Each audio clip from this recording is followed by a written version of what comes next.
tayo'y di na nakita. Magandang araw po sa inyong lahat, mga giliw naming tagapakinig. Sa araw pong ito ay matutunghayan po ninyo ang isang kasaysayan na itatampok namin sa linggong ito dito sa ating dulang. Luha. May tinanghali ka yata ng gising, anak. Itay, Sabado po ngayon. Ha? Ba, Sabado ba ngayon? Anak ko, nawala na sa isip ko ang araw Opo, ang Itay talaga Masyadong pinapaharatan na tumatanda na siya. Huwag mo nga gamitin ang salitang tumatanda. May nagkakaedad lang ako, kamo. Kalamaw lang tumatanda, hindi ang tao. Kaya naman hindi ninyo aminin Kitang-kita sa mga binigis ng mukha na matanda na kayo, Itay. Bay, wala ka bang pasok ngayon? Bay, dito ka lang sa bahay kung gano'n at makapagpahiga ka, ha? May tao, kumakatok. Sino kaya ito? May umagang-umaga Malamang si Lita po yan. Ano? Si Lita? Ba yung kulang na lang siyang maligaw sa'yo? Shhh! Itay naman. Huwag kayong maingay. Baka marinig kayo. Nakakahiya. O ano pang hinihintay mo kung gano'n? Abay bakit nakahilata ka pa riyan? Bumangon ka na at buksan mo yung pinto. Kaya na lamang po, Itay. Tinatamad po akong bumangon. Ikaw ang may bisita niya nung lumating. Di pagbuksan mo ang pintuan. Sige na, buksan mo na. Siya na nga itong dumadalaw sa iyo Tinatamad ka pa na magbuksan ng pintuan. Sige na. Excited lamang siya dahil magkasintahan na kami. Talaga na. Nobya mo na. Si Lita. Opo. Nakukulitan na ako sa kanya niligawan ko na. Anak, alam mo bang butong-buto ako diyan kay Lita, ha? Ang mabait yan. Gusto ko siya para sa iyo. Opo. Kaso wala ho akong damdamin sa kanya, Itay. Ano? Bakit mo siya niligawan kung gano'n? Pinagbibigyan ko lang mo siya para kahit paano sumaya siya. Anak, hindi kaya panluluko yung ginagawa mo. Abay, napakabait na babae ang si Lita. Ano pang ginagawa mo dyan? Bakit hindi ka na bumangon dyan at buksan mo na yung pintuan? Bay, kanina pa katok ng katok yan Ako na nga magbubukas ng pintuan para sa mamang lugangin ko. Ang Itay talaga, Mas excited pa kaysa sa akin. Palibhasa, botong-boto kay Lita.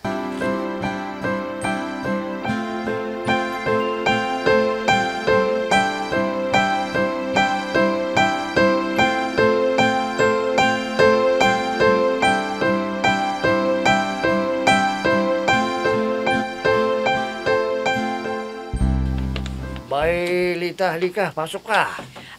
Salamat po, Tito Mariano. Siya nga pala, para sa inyo. Ha? Ano to? Nagluto kasi ng kangkarin si nanay. Kaya naalala ko kayo, kaya nandito ako ngayon. Ako, batang ito, masyadong maalalahanin. Halika, pumasok ka. Salamat po. Si Sam po. Ay, nako, Sabado ngayon, iha. Kaya wala siyang pasok. Teka, ang mabuti pa maupo ka muna dyan at ipagtitimpla kita ng maiinom mo habang hinihintay mo siyang lumabas ng kwarto.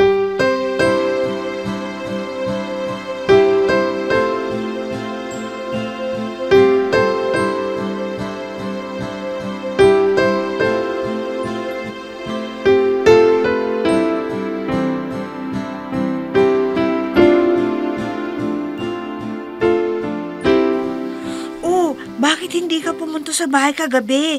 Hindi ba't magnobyo na tayo? Oo. Labas naman tayo. Ha?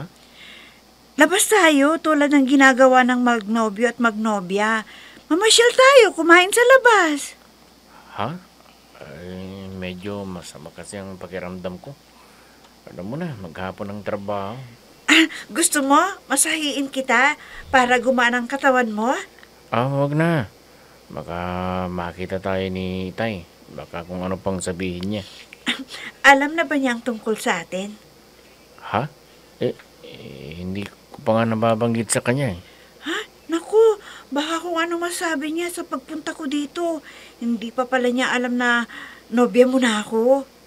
Hayaan mo, sasabihin ko sa kanya. Tumatiming lamang ako. Teka, bakit ka nga pala nagpunta dito? Ikaw nang nagsabi, baka may masabi ang Itay ko. Babae ka pa man din. Kasi namimiss na kita. Ikaw naman kasi, hindi ka pumunta sa bahay kagabi. Sige, ganito na lang. Umuwi ka muna sa inyo at hintayin mo na lang ko doon. Lalabas tayo. Talaga? Oo, basta umuwi ka muna at pupuntahan na lamang kita sa bahay nyo.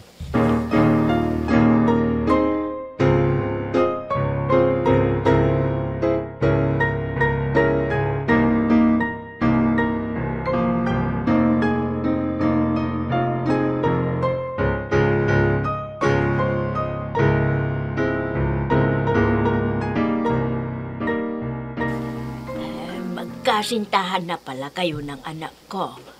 Sami. Opo. Napag-usapan nyo na ba ng anak ko ang pagpapakasal? Ho? Naku, mapipikot pa yata ako nito. Hindi ka na nakaimik. Baka niluloko mo lamang ang anak ko, kaya hindi ka makapagsalita. Hindi po. Kon kasi, wala pa kasi akong ipon. Mag-iipon muna ako, tsaka ako yayayaing pakasal ang anak nyo. Sa katunayan kahapon lamang kami magnobyo. Ano naman? Doon naman tayo pupunta bakit pa natin patatagalin? Alam mo, mas maganda yung mga bata pa kayo na bubuo ng pamilya. Para pag lumaki ang mga anak ninyo para lamang kayong magkakapatid. Teka, ilang taon ka na ba, ha? 22 anyos pa lang naman ako Ano naman kung 22 anyos ka pa lang? Sa katunayan kakaumpisa ko pa lang naman na magtrabaho, kaya wala pa po akong naiipon. Ganun ba? Kung ang gagastusin mo sa kasal ang pinoproblema mo, ay huwag mo nang alalahanin. May kapatid tong si Lita na nasa ibang bansa na nangako sa kanya na siya na ang aako ng gagastusin ninyo sa kasal bilang regalo niya sa kapatid niya. Ganun po ba? Masarap pong pakinggan, pero ako naman po ang nahihiya niyan dahil ako ang lalaki na siya ang dapat nagagastos sa aming kasal.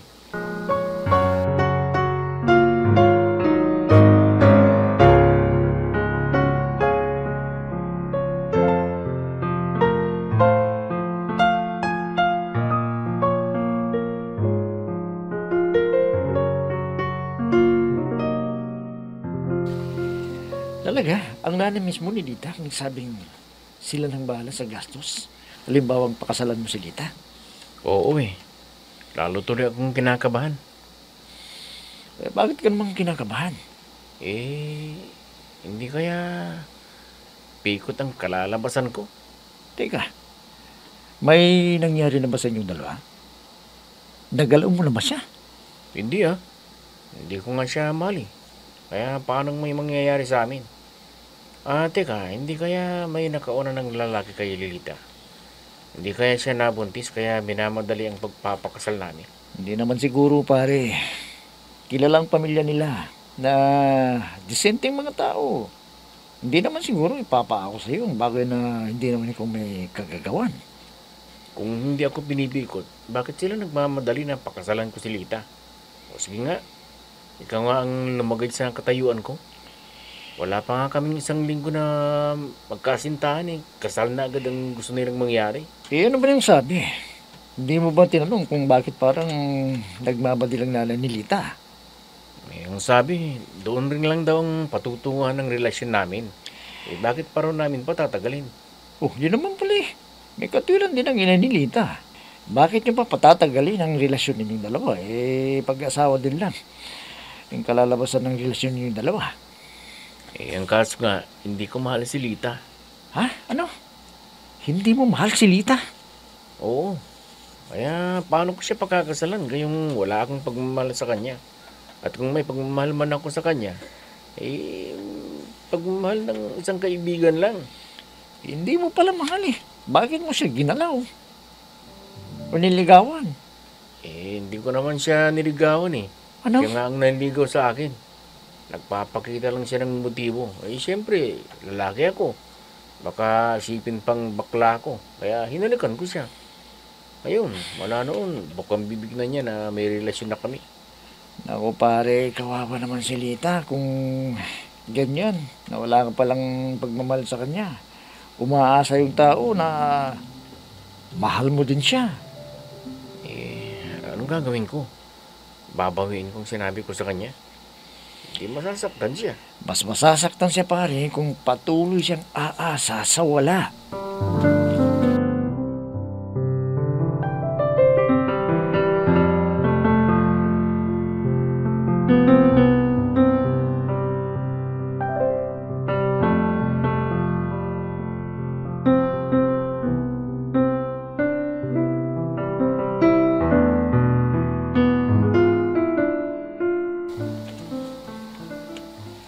Kaya nakausap ko noong isang araw ang nanay ng nobya mo. Oh, tapos?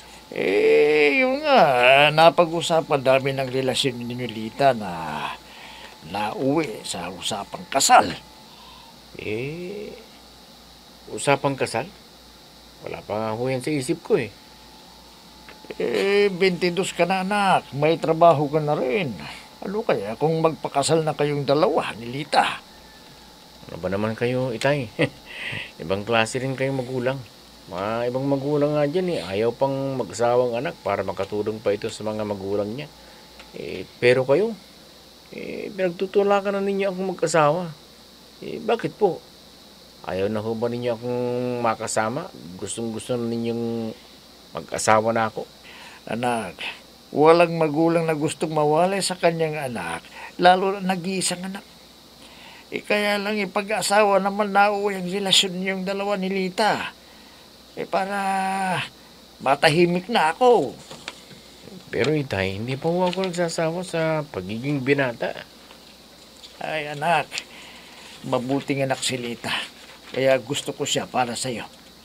Dahil naniniwala ako na ang mabuting anak ay magiging mabuting asawa.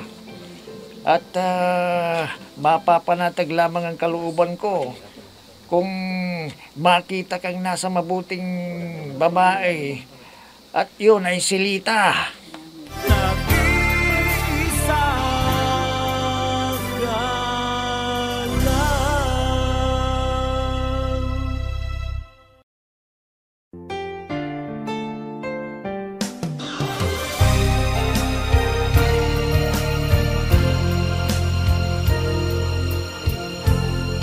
Magmula nang tayo'y di na nagkita. Ano?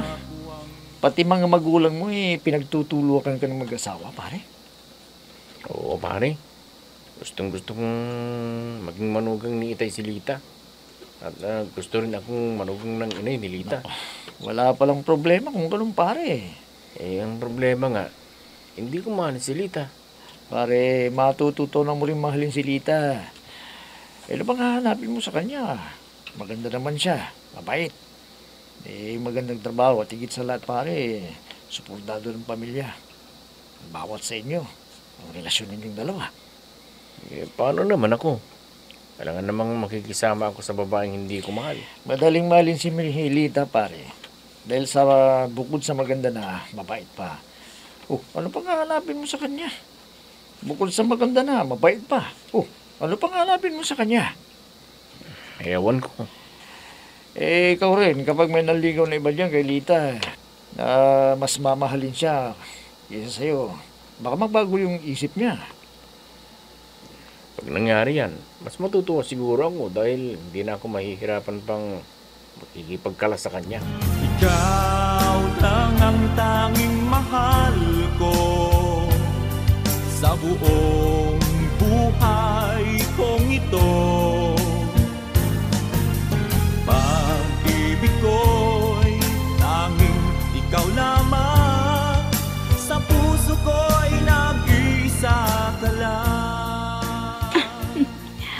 Magandang hapon po, Father. Father, Ineng, ang alam ko kasi ay isa lamang ang anak ko at wala akong alam na anak sa ibang babae. Paggalang lamang po, kaya ko po kayo tinawag ng Father. Yan na po kasi ang uso ngayon. Ang tawaging mother o father ang medyo may edad na. Siya nga po pala, si Sam po. Ha? Ang anak nyo, gusto ko sanang makausap. Ano bang kailangan mo sa anak ko, ha? Nagkausap kasi kami nung isang araw at nabanggit ko sa kanya, nagre-recruit po ako. At interesado po raw siya. Na, ano?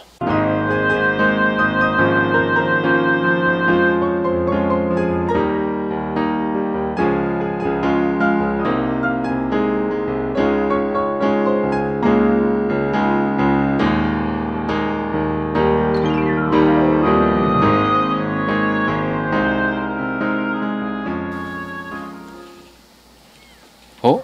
Babae ang naghahanap sa akin? Anong itsura niya, Itay? Ikaw may nobya ka na. Nanliliw ka pa rin sa iba.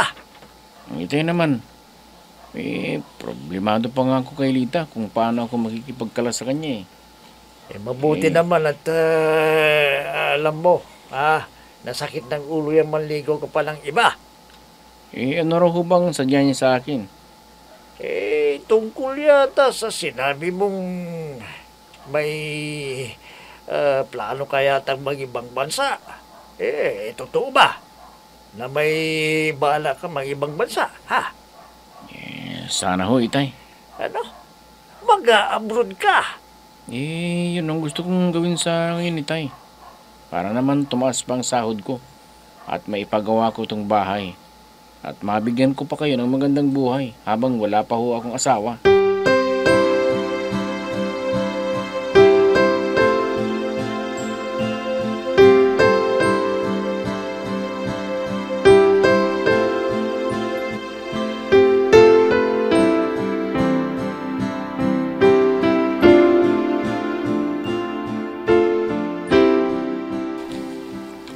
Ano?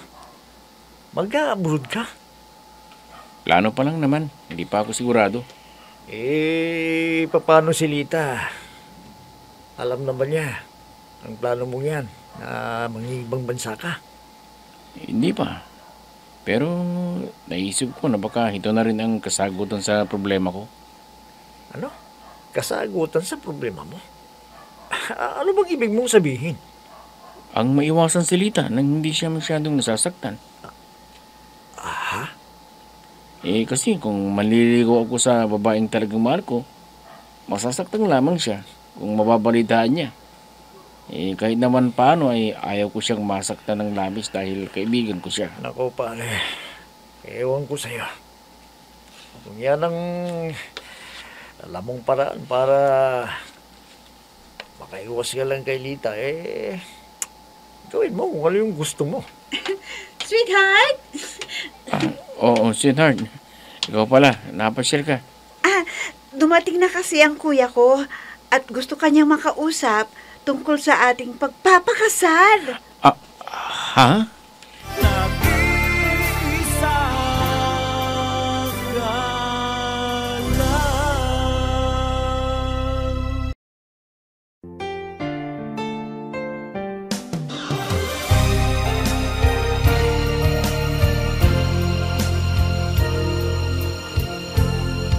Magmula nang tayo'y Makakaiwas pa kaya si Sam kay Lita?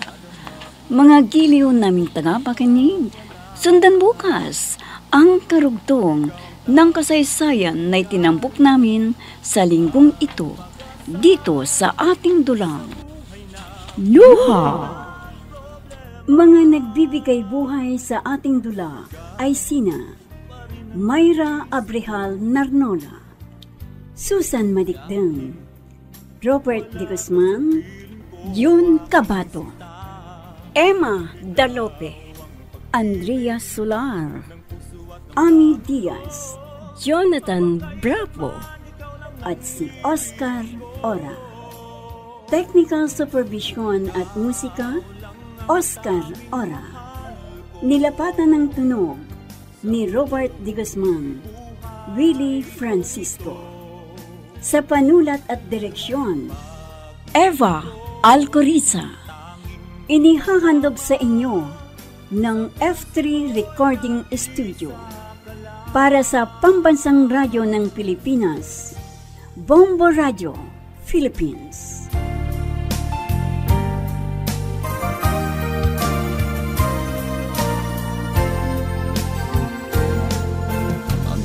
Alaala nating di malilimutan, kay sarap ng ating suyuan.